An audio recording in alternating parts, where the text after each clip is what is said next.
మేడారం మహాజాతర జనసంద్రంగా మారింది. ఇవాళ వేకువజామున సమ్మక్క సారలమ్మను దర్శించుకునేందుకు భక్తులు పోటెత్తారు. జంపన్న వాగులో స్నానాలు ఆచరించి మొక్కులు చెల్లించుకుంటున్నారు.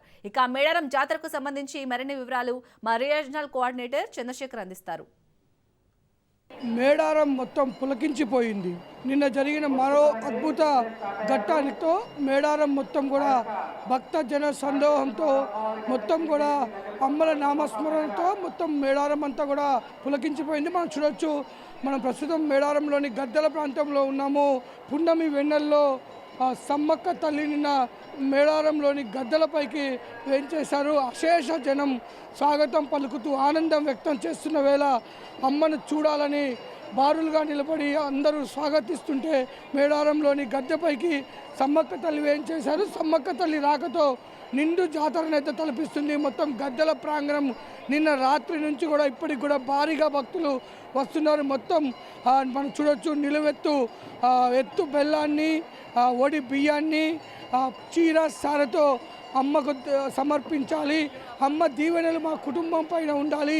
ఇప్పటికే సమ్మక్క సారలమ్మ తల్లులు మా కుటుంబంలో చేసిన ఎన్నో గొప్ప పనుల కోసం అమ్మలకు మొక్కులు తీర్చుకొని అమ్మలకు రుణం తీర్చుకోవాలి.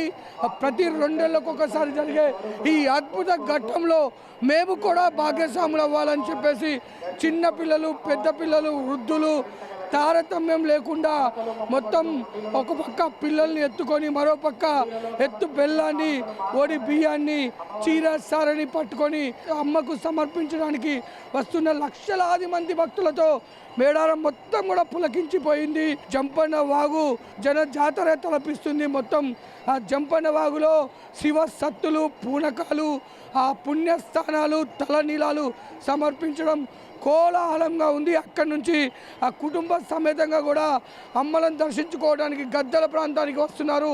గద్దెల ప్రాంతంలోకి వచ్చి ఇక్కడ క్యూ లైన్లో నిలబడి గంటల తరబడి కూడా